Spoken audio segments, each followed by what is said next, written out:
The Business Simplicity Podcast, where leaders share their most successful strategies and the failures that inspired them, so business owners and managers can avoid the suffering and reap the benefits. With your host, Chris Parker.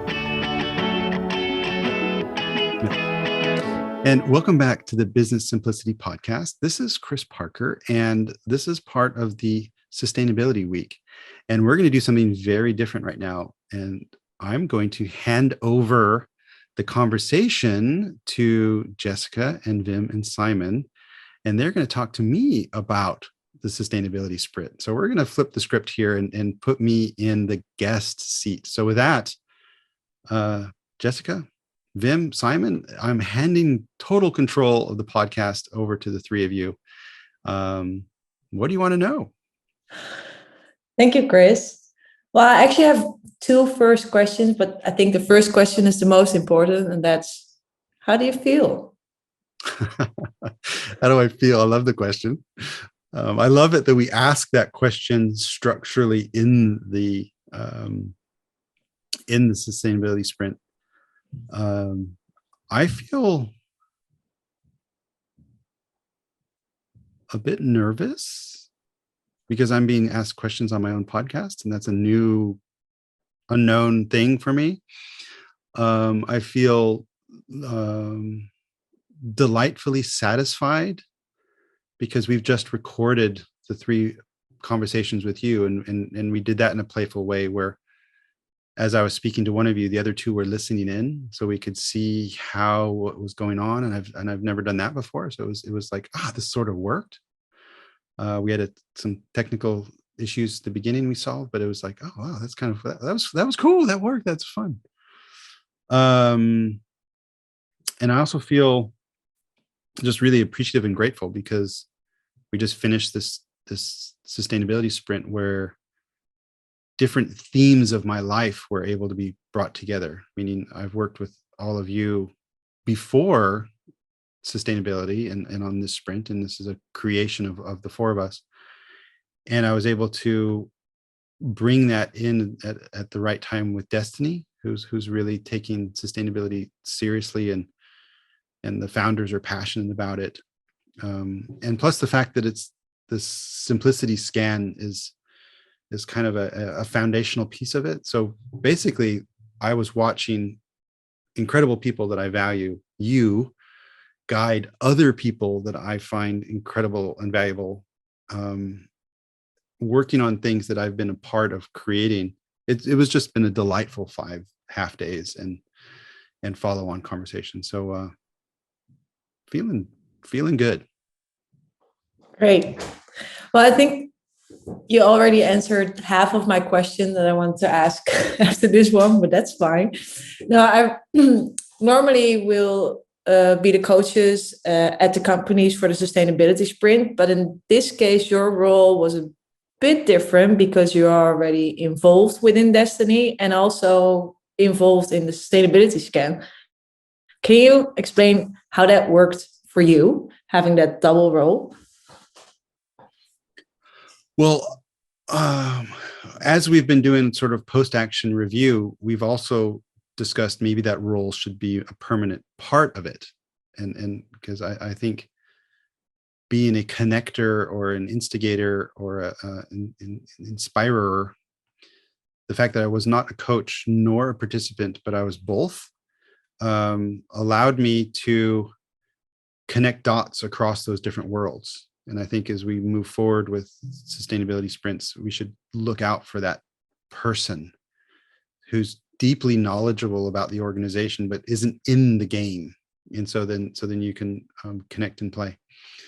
But again, I enjoyed it because, again, having total faith in all the people, the participants and the coaches, it made my life very easy. And I was also able to, because I wasn't worried about crafting the process, I was able to really reach beyond some of the points and grab things that may be a bit at a distance that could be connected. And that was a fun part for me. It was also just delightful to see all of you step up and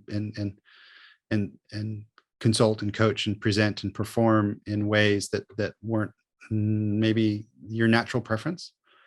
It just worked so well.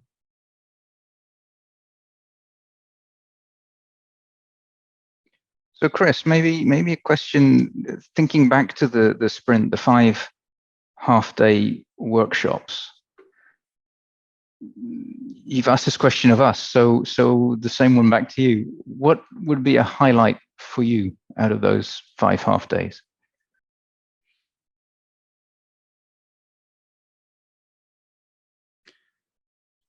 The highlight for me was the unfolding of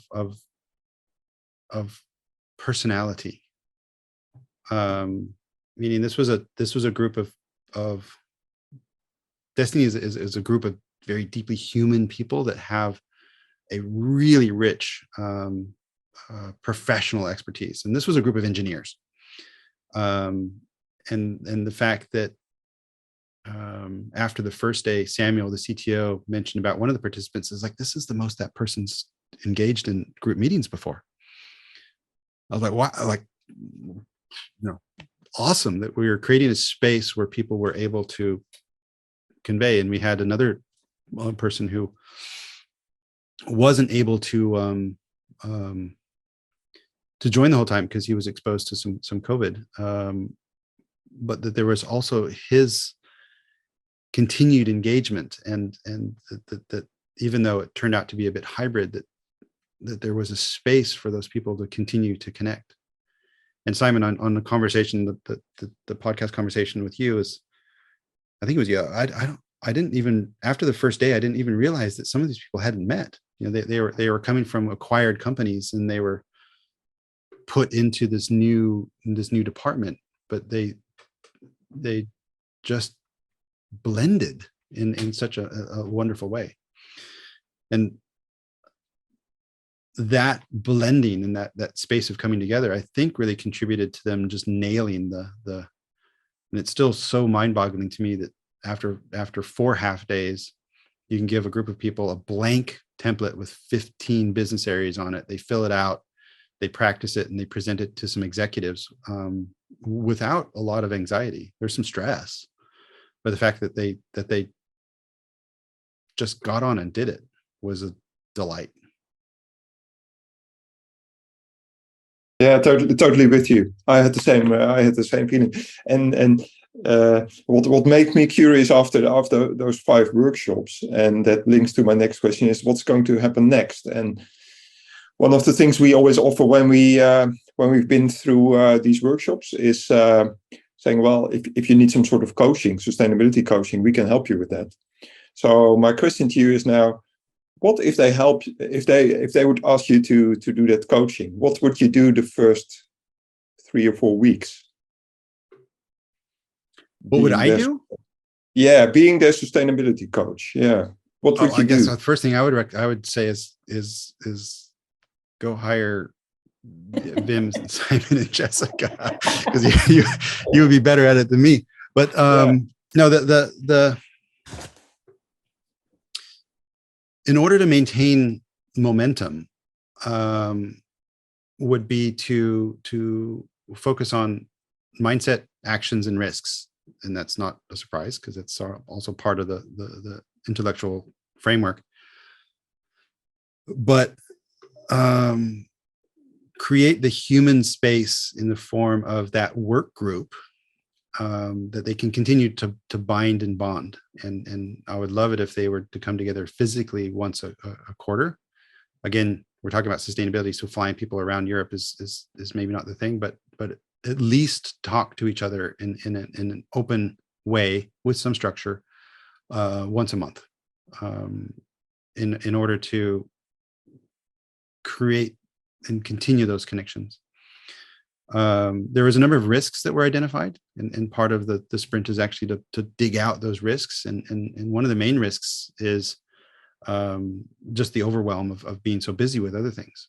And so I would be really diligent to find ways within their current work, and that came up a number of times, that the current work they're doing could be shifted slightly and have a much deeper sustainability impact. And I would be looking for those sort of low-hanging fruit of existing flows of work where we could shift it again with the mindset, just shift the awareness slightly.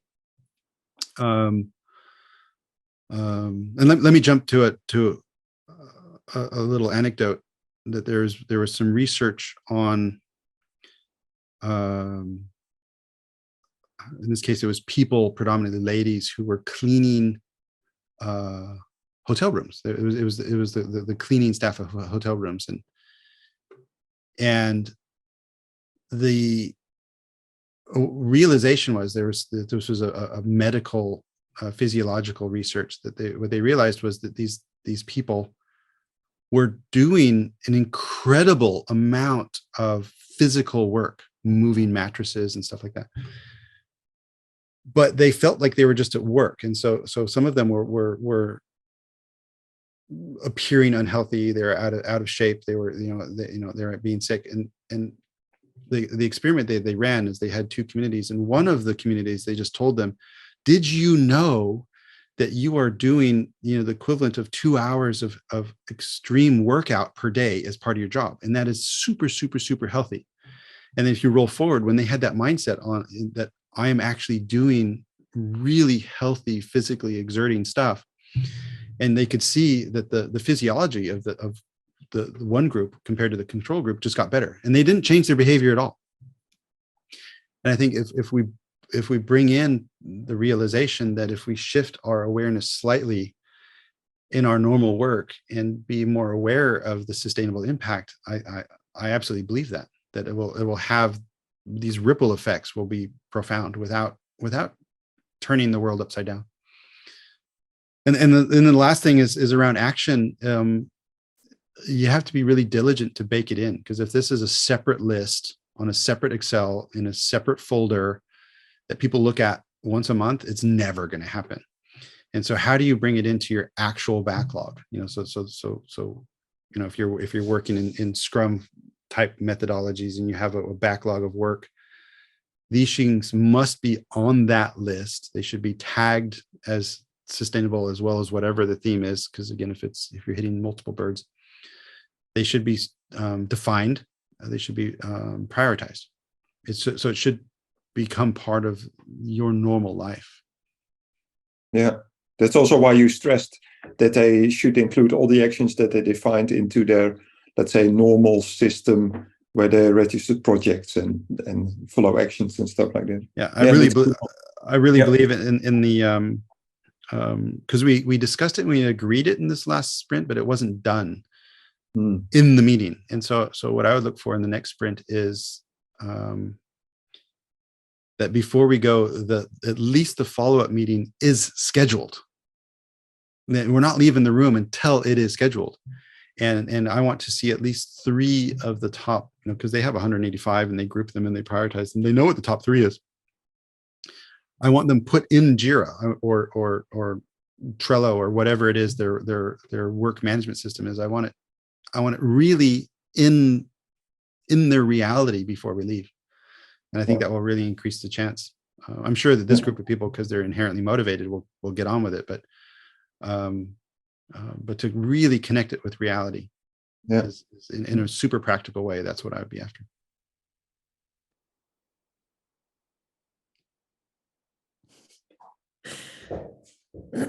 So if you look at what we did now at some companies and how we talked about Dstny, how we did it there, what kind of companies or people within companies you think should be interested in this?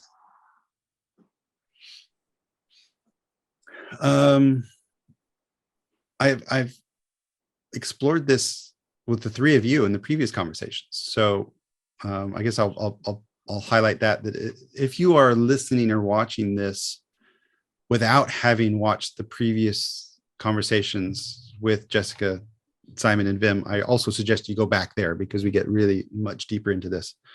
Because I can imagine if you're listening to this in isolation, it's kind of odd. So there's a bigger picture there. So go back to that. Let me answer that in a slightly different angle. Okay. He's taking over, guys. Well, I can't talk about it without talking about simplicity. Meaning, Okay. meaning the reason why I started and other people have contributed, like yourself, into the development of the simplicity scan is that without having a structured dialogue amongst people, the ability to progress with any speed or momentum is impossible.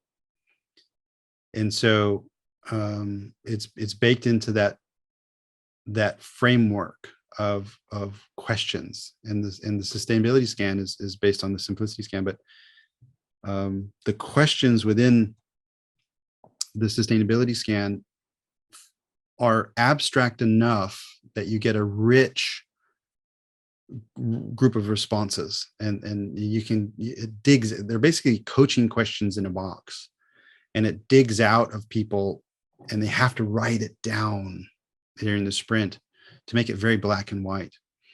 So like one question is, what is the impact does sustainability have on your business and your customers? That's the purpose question of the sustainability scan. And if you have a management team or a group of people from a department, maybe it shouldn't always be management. It should be a cross-functional group, maybe even people who aren't into sustainability.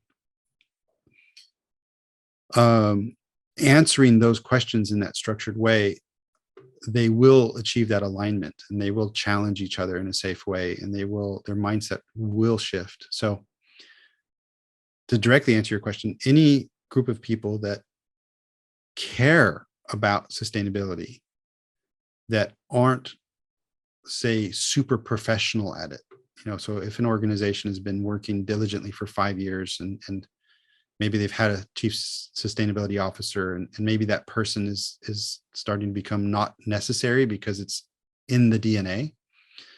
Because I think a sustainability officer should almost be a temporary role, until it's really in the DNA of the organization. If a group of people are earlier in that stage, they've got some stuff going on already, and they're looking to accelerate with discipline, I think that would be great. And it was, as we talked about in one of the conversations, either at a company level that are just starting, or in the case of like Dstny, where there's already a company momentum and there's a company strategy around it, but this sub department really wanted to activate this and get it moving. So you need some energy to go into it, and don't do it just for fun, because this isn't greenwashing. This is 5 half days, and people have to do hard work, and there's no way that you can, I think, do this and then stop. So it's kind of a commitment going in. But I think that's also we also sort of designed it that it can't be a sort of once-off exercise, because at the last day when we're talking to executives, and also in this case to the investor, I think that also shows some commitment, and these people won't let it go, especially like Dstny, where the investor checks what's going in, because working on sustainability also adds to the value of a company, and that's the financial value I'm talking about, and that's something that's also particularly interesting, I think, for the investor. So it sort of happened, but I think it was a really nice move to let that happen, that investors and other stakeholders than just the executives also see what's going on, what commitments these people give. So just to create all kinds of checks that it doesn't disappear, the momentum doesn't disappear. Because if they don't pick it up, I'm sure Dominica will ask in a month's time, what's going on? What did you do? So well, in this case with Dstny, private equity backed, and the shareholder is taking this very seriously, and the fact that our culture was so open that we could have someone, the chief sustainability officer of our shareholder, at the beginning to present their vision, and then also be willing to, to come, physically in person, come up from Paris to Brussels and to receive the executive, presentation. I think that dedication is so meaningful that we're hearing from our shareholder, we're hearing from our executive board, we're hearing from our department management. This is important. And we're giving the space. And we even had the CFO saying, not only is this important, but we know we're going to need to invest more. Basically, what do you need? I think it was an incredible outcome. And that outcome could it have happened otherwise? I'm sure, but not in such a focused way. You could have had those 5 different conversations, but that means there's 10 people. That's 50 different conversations that may or may not actually ever happen. So it really puts a big spotlight on it and ignites the whole thing. Can I ask a last question before we end this? Right. Because you mentioned already a little bit saying that a sustainability officer should be temporary. Do you think that what we are doing with this sustainability sprint, if we are a threat or a help to a sustainability officer within a company? I guess it really depends on the personality of that individual, but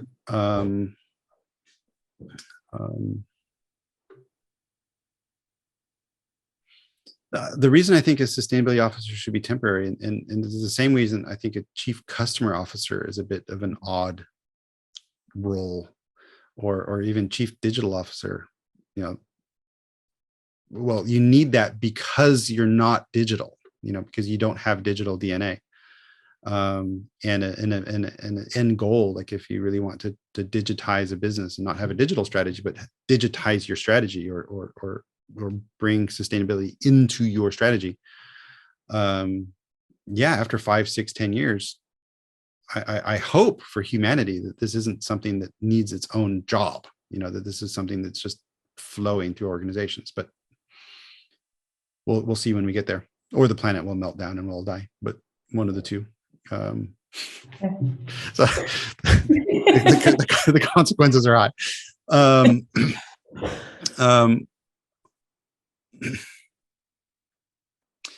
A chief sustainability officer could use a sustainability sprint, even run by that own person. So as you mentioned, Jessica, on your conversation, that there's no reason why you need to have other people doing this, that this is a out of the box method that they could be trained on, and they could run this throughout their organization as well, or maybe with their executive team. And if you want to activate, so if a chief sustainability officer of a wider group has a strategy that they want to activate, then those principles of the strategy and those goals of the strategy can be clearly baked into the scope. And this is I think an amazing way where you could take that sustainability officer's ambition and use this kind of mechanism to this experience, because the people really experience it, they live it, to bring it alive in the different departments and companies. And so I don't see it as a direct threat, but if you have a chief sustainability officer already active, it definitely needs to be done, should be done in close cooperation to make sure that in this case, imagine in Dstny that we weren't married up with the group and the shareholder sustainability strategies, and they came up with something completely randomly different, then that would be probably adding to confusion and not clarity. So it should definitely be part of the strategy if they have one. And if they don't have one, this can be the start of it. Yeah. Great, Chris. Well, thank you for giving your trust to us, taking over the interview. So yeah, I guess let me jump in and go take control back. Thank you for being so kind and caring and with your questions and making me comfortable. This is part of what we're calling Sustainability Week, and there's a series of episodes. So please go listen to all of those.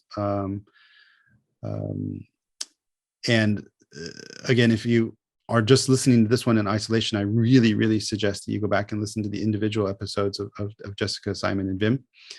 And you're already listening to this, but I would say, share and enjoy. So if you are triggered by this, and if you know in your organization that you think sustainability should be higher on the agenda, or within, if you're running a department, you want to activate it, then please, check out the show notes and look and read more about the sustainability sprint. And you can reach out to any of us on LinkedIn. So Jessica, Simon, Wim, or myself, reach out to us and we'll do our best to help you out.